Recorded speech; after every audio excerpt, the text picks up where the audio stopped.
Chettinad pepper chicken எப்படி பண்ணுறது பார்த்துடலாமா? அடுப்பில் பாத்திரத்தை ஏற்றி தேவையான அளவு எண்ணெயை ஊற்றி ஒரு வெங்காயத்தை வெட்டி கொஞ்சோண்டு கருவேப்பிலையும் போட்டு நல்லா பொன்னிறமாக வதக்கி நம்மளுக்கு தேவையான 1/2 கிலோ சிக்கனை போட்டு நன்றி செட்டிநாடு கோழி மிளகு மசாலா 50 கிராம போட்டுட்டு இந்த ஒரு மசாலாவே போதும். இஞ்சி பூண்டு தக்காளி வெங்காயம் எதுவும் தேவையில்லை, எல்லாமே இதுலேயே இருக்குது.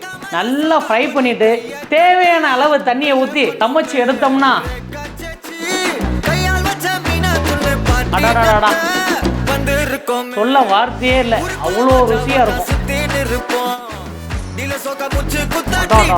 செட்டிநாடு சமையல்னாவே ஒரு தனி சுவை தாங்க, தனியாக சாப்பிட்றேன். பத்த பீஸு இதோ வந்துட்டேன், சாப்பிடுங்க. மொத்த பீஸ் எனக்கு எல்லாத்தையும் எடுத்துகிட்டு போயிட்டாரு.